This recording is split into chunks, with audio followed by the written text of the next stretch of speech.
افغان طالبان کی بلا اشتعال جارحیت پر پاکستان کی وارننگ، اب حملہ ہوا تو پھر طالبان پوسٹوں کو نشانہ بنایا جائے گا۔ خارجیوں ان کی پراکسی کی حمایت کرنے والوں کے اڈوں کو افغانستان کے اندر بھی نشانہ بنائیں گے۔ تم دنیا کو نام نہاد ہیرو پن سے متاثر کر سکتے ہو، لیکن پاکستان تمہیں ہر لحاظ سے جانتا ہے۔ پاکستان کی حمایت کے بغیر تم سوویت یونین کو شکست نہیں دے سکتے تھے۔ کیا سب بھول گئے تم تورا بورا سے کیسے بھاگے تھے؟ صدر مملکت اور وزیر اعظم کی افغانستان کی اشتعال انگیزی کی شدید مذمت، بھرپور اور مؤثر کارروائی پر پاک فوج کو خراج تحسین۔ صدر آصف علی زرداری نے کہا، پاکستان اپنے قومی مفادات، علاقائی خود مختاری اور سلامتی کے تحفظ کے لیے پرعزم ہے۔ جموں کشمیر پر کسی بھی متنازع یا گمراہ کن موقف کو تسلیم نہیں کریں گے۔ وزیر اعظم شہباز شریف نے کہا، فیلڈ مارشل عاصم منیر کی بے باک قیادت میں پاک فوج نے افغانستان کو پسپائی پر مجبور کر دیا۔ پاکستان کے دفاع پر کوئی سمجھوتا نہیں ہوگا۔ ہر اشتعال انگیزی کا بھرپور اور مؤثر جواب دیا جائے گا۔ ہمارا دفاع مضبوط ہاتھوں میں ہے۔ ملک کے چپے چپے کا دفاع کرنا خوب جانتے ہیں۔ پاک فوج نے ہمیشہ ہر قسم کی بیرونی جارحیت کا منہ توڑ جواب دیا۔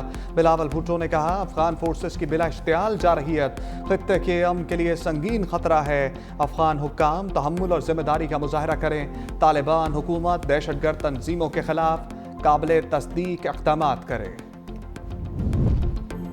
پاک افغان کشیدگی پر جاتی عمرہ میں اہم بیٹھک، وزیر اعظم شہباز شریف کی نواز شریف سے ملاقات، افغان طالبان کی جانب سے اشتعال انگیزی پر گفتگو، ملک کی سیاسی صورتحال پر تفصیلی تبادلہ خیال، وزیر اعلیٰ پنجاب کی بھی شرکت۔ مریم نواز کی افغانستان کی جانب سے پاکستانی علاقوں پر بلا اشتعال جارحیت کی شدید مذمت، وزیر اعظم شہباز شریف سے وزیر داخلہ محسن نقوی کی ملاقات، ملک کی داخلی سلامتی، امن و امان کی صورتحال پر تبادلہ خیال، وزیر اعظم نے وزیر داخلہ اور ان کی ٹیم کی کاوشوں کو سراہا، شہریوں کے جان و مال کے تحفظ کے لیے مؤثر اقدامات جاری رکھنے کی ہدایت۔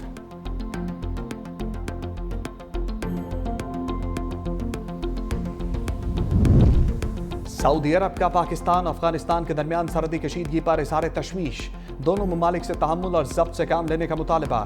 سعودی وزارت خارجہ مذاکرات پر زور دیتے ہوئے کہا، بات چیت اور دانائی کی راہ ہی امن و استحکام کا راستہ ہے۔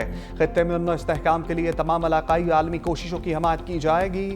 قطری وزارت خارجہ نے بھی فریقین سے سفارتکاری کو ترجیح دینے کا مطالبہ کرتے ہوئے کہا، علاقائی امن و استحکام کے لیے دونوں ممالک اختلافات کو بات چیت سے حل کریں۔ ایران کا بھی پاک افغان سرحدی کشیدگی پر تشویش کا اظہار، علاقائی سالمیت کے لیے تحمل کے مظاہرے اور مذاکرات کی اپیل کرتی۔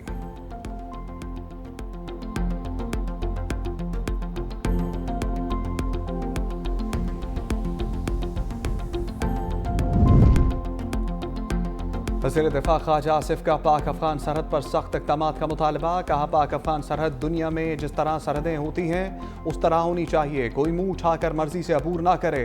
پاکستان میں 50 سال سے بیٹھے افغان مہاجرین کو واپس جانا ہوگا، ہمیں اپنی معیشت کو ان کے قبضے سے چھڑوانا ہوگا۔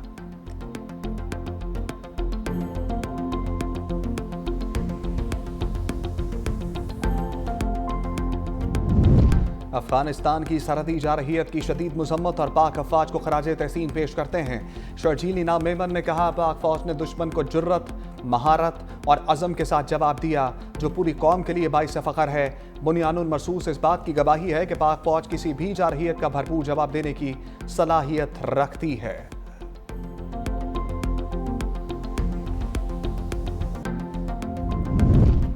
طالبان حکومت کو پاکستان کے خلاف جارحیت کے لیے بھارت کی آشرواد، افغان وزیر خارجہ کی 6 دن سے بھارت میں موجودگی نے سوالات کھڑے کر دیے۔ امیر خان متقی کی بھارتی وزیر خارجہ سمیت متعدد رہنماؤں سے ملاقاتیں، افغان وزیر خارجہ پریس کانفرنسز میں پاکستان کے خلاف زہر اگلتے رہے۔ بھارتی میڈیا کا حسب معمول پاکستان کے خلاف پروپیگنڈا، مبصرین کہتے ہیں بھارت طالبان حکومت کو تسلیم نہیں کرتا، بھارت شکست کی ہزیمت مٹانے کے لیے طالبان کا استعمال کر رہا ہے۔ افغان طالبان نے سابق وزیر اعظم گلبدین حکمت یار کو بھی بیرون ملک سفر سے روک دیا۔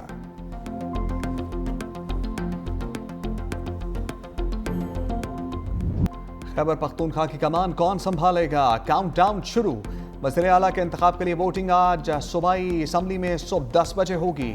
وزارت اعلیٰ کے لیے 4 امیدوار میدان میں اتر آئے، 4 امیدواروں کے کاغذات نامزدگی منظور۔ پی ٹی آئی کے سہیل آفریدی کے کاغذات نامزدگی جمع، مسلم لیگ نون کے سردار شاہجہاں، پیپلز پارٹی کے ارباب زرق اور جے یو آئی کے مولانا لطف الرحمان کے کاغذات بھی جمع۔ نون لیگ کے امیدوار اپوزیشن لیڈر ڈاکٹر عباد نے اپنے کاغذات واپس لے لیے۔